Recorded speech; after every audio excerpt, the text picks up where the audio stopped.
السلام عليكم ورحمة الله وبركاته، اللهم صل وسلم على سيدنا محمد وعلى آله وأصحابه أجمعين. ازيكم عاملين ايه؟ يا رب تكونوا بخير وكل سنة وانتم طيبين. طبعا النهارده ان شاء الله كده جاي لكم فيديو جديد، فيديو ان شاء الله يعجبكم جدا جدا. هنعمل ايه؟ هنعمل قطايف كل سنة وانتم طيبين. طبعا لرمضان بقى، يعني اللهم بلغنا رمضان، لا فاقدين ولا مفقودين. اول حاجة كده هنسمي الله، وهنحط كوبايتين من الدقيق او الطحين، هنخلهم من مخلة كويسة كده. طبعا الكوبايتين 300 جرام. انا استخدمت دقيق متعدد الاستخدامات، يعني اي نوع دقيق ان شاء الله تطلع معاكي بمنتهى الجودة. نزلت كده زي ما انتم شفتوا كده بالكوبايتين الدقيق، زي ما قلت الكوبايتين الدقيق ب 300 جرام. خلاص. طبعا ما تنسوناش باللايك والاشتراك وتفعلوا الجرس كده عشان يوصلكوا كل جديد من انا وبناتي. وطبعا بحبكم في الله جدا جدا. وكده عايزين اللي اول مره يشوف قناه انا وبناتي ينزل كده على طول يشترك عشان قناتنا تكبر بيكم. اول حاجه كده مش هضيف اي حاجه للعجينه، هنضيف بس ميه مش اكتر، بس هنحط الميه كده ميه عاديه من الحنفيه زي ما انتم شايفين كده. طبعا زي ما قلت في كل معجنات بعملها، كل دي بيختلف عن دي اللي قبله، في دي بيشرب السوائل، في دي لا. فنخلي بالنا من النقطه دي. انا هعجنها عجنه كويسه، دي عجين اللي هي بيقولوا عليها عجينه صيامي، بتبقى ما فيهاش اي حاجه خالص. خلاص. دي عن طريق طبعا الافران بتاعت الكنافه والقطايف والحاجات دي، هما بيعملوها بالطريقه دي طبعا عشان بيعملوا ما شاء الله كميه كبيره، فبيعجنوها من بالليل ويصبوها والصبح يكملوا بقيه ايه عجينها كده. انا سبتها ساعه زي ما شفتوا كده، عجنتها طبعا عجنه كويسه لحد ما فككت منها كل الكلاكيع زي ما انتم شايفين. بصوا اهي عامله ازاي. كانت قعدت ساعه ساعه بالظبط. كل ما بتقعد مده اطول بتبقى بمنتهى الجمال. حطيت ايه؟ حطيت معلقه كبيره من السكر الحبيبات ونص معلقه صغيره من الخميره الفوريه، يعني انا حطيت نص معلقه. وهحط كيس كده من الفانيليا، بيديها ريحه حلوه كده ونكهه حلوه، بيخليها بصراحه جميله جدا. طبعا ما شاء الله اللهم بارك، الكوبايتين الدقيق دول هتشوفوا معانا عملوا معانا اللهم بارك يعني كمية من القطايف. وحطيت ذرة صغيرة جدا جدا من الملح، يعني ربع معلقة صغيرة. وهنزل بالمية بالتدريج، ما ننزلش بالمية مرة واحدة، ننزل زي ما انتم شايفين كده. وبقلب. طبعا ما شاء الله احنا عجناها في الاول كويس وسبناها زي ما قلت. بتغطيها وتسيبيها، ممكن تعجنيها من بالليل وتسيبيها للصبح وتكملي بقية عجينة زي ما انا عملت كده بالظبط، تضيفي بقية الاضافات الصبح. هتطلع معاكي بمنتهى الجمال. طبعا بالمضرب كده هضربها كده بالمضرب عشان افككها خالص من بعضها، وهوريك قوامها عامل ازاي. طبعا عملت معاكم القطايف السنه اللي فاتت ما شاء الله، كان اول رمضان ليا معاكم على القناه، ويا رب كده دايما على طول مع بعض. كانت جميله وفي منتهى الجمال. بصوا اهي، بصوا قوامها عامل ازاي. هحط لها بس شويه ميه صغيرين جدا. نخلي بالنا طبعا بنجيب الكبشه كده او لو لقيتيها معلمه كده يبقى هي دي عجينتها مظبوطه، لكن لو لقيتيها سايله قوي وبتجري كده منك يبقى هي محتاجه معلقه من الدقيق. ولو لقيتيها تقيله قوي يبقى هي محتاجه شويه من الميه، يعني نخلي بالنا ونظبط ايدنا واحنا بنحط الميه ونحط الدقيق. اه خلصت كده بالشكل ده. بضربها لحد ما افك كل الكلاكيع اللي فيها، واي حاجه فيها تكتلات ولا اي حاجه بتفك معانا كده بالشكل ده اهو. بصوا قوامها عامل ازاي. هي كده مظبوطه معايا ما شاء الله اللهم بارك. طبعا ايه اللي وصل مع لحد هنا زي ما قلت، ما تنسوناش باللايك وما تنسوناش بالاشتراك، ما تنسوناش بدعوة حلوة من قلوبكم الجميلة في الايام الكريمة دي. يا رب يعود عليكم الايام بالخير يا رب. طبعا هصفيها كده بمصفى علشان انا عايزاها ايه، ما تبقاش فيها اي حاجة خالص، يعني ما يبقاش فيها كلاكيع ولا ولا اي حاجة يعني فيها خالص كده. زي ما انتم شايفين كده عايزاها عجينة سايلة كده عشان تطلع معانا القطايف. ما شاء الله زي ما شفتها في اول الفيديو كانت في منتهى الجمال. طريقة سهلة جدا وجميلة، والنتيجة بصراحة أجمل. ما ضفناش ولا يعني ما حطيتش بصراحة ولا نشا، ولا حطيت بصراحة ربنا عليها دي اللي هو دي السميد ولا أي حاجة. طبعا هغطيها بالشكل ده.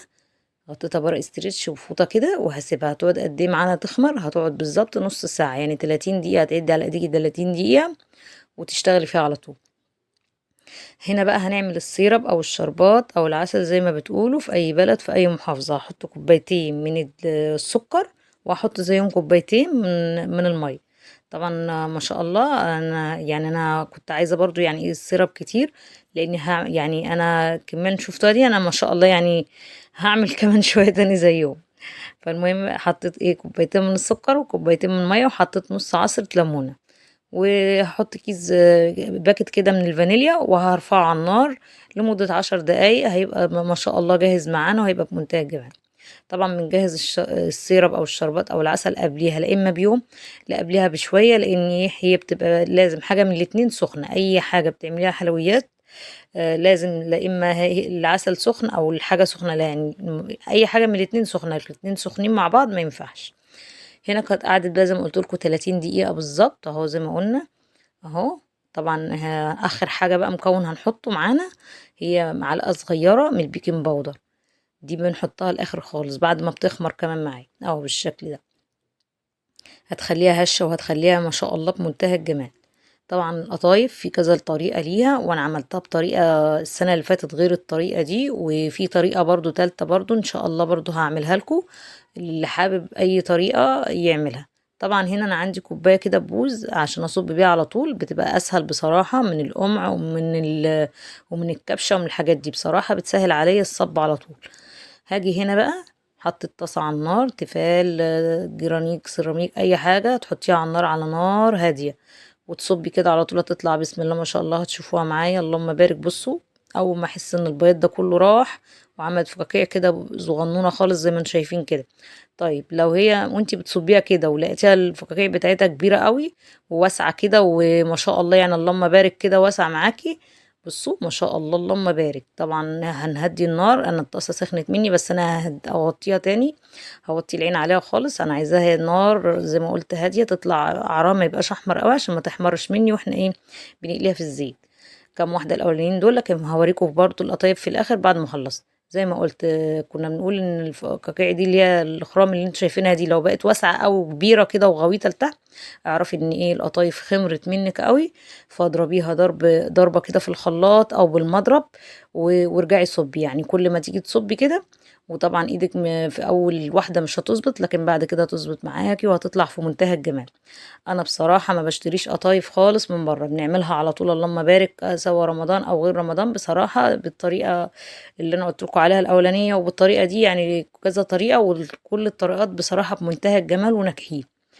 زي ما انتم شايفين كده بصب وما شاء الله اول ما بنحس ان الفقاقيع اللي فيها كده بانت والبياض كله كده راح كده هي استوت، تشيليها على طول وتطلعيها زي ما شايفين كده، حاطه صينيه وحاطه فوطه بنغطيها على طول، ما نحطهمش فوق بعض عشان ما يلزقوش في بعض، عشان طبعا بتبقى لسه طالعه من على النار.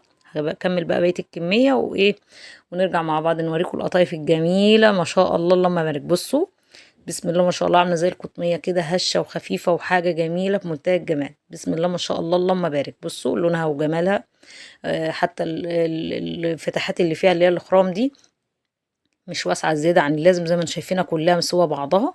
طبعا الكميه انا بصوا حطيت فوق وتحت طبعا ما شاء الله اللهم بارك.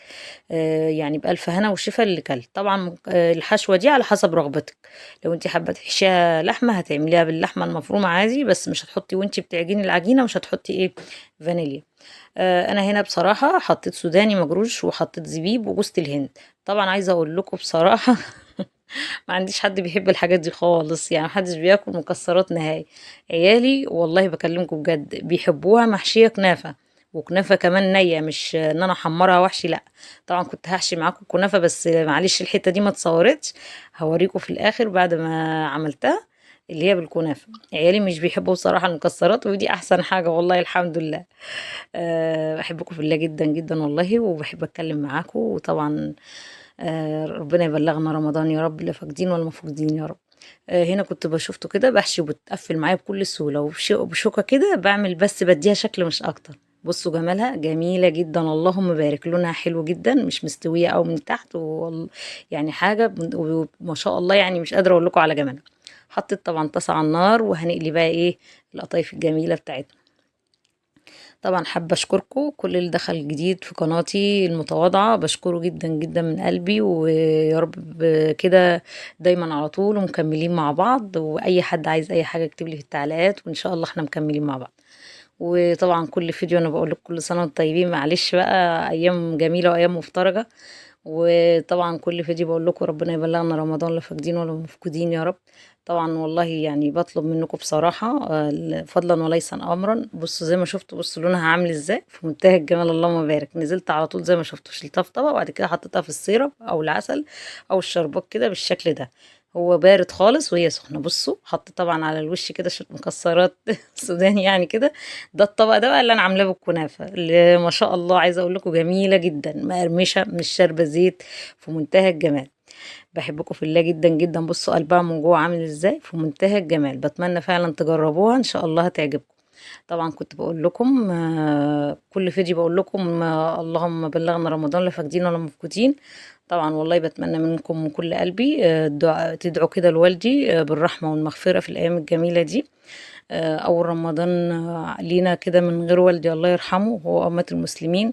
وطبعا وعمتي رخرة، ليس فضلا وليس أمرا بطلب منكم الدعاء ليهم.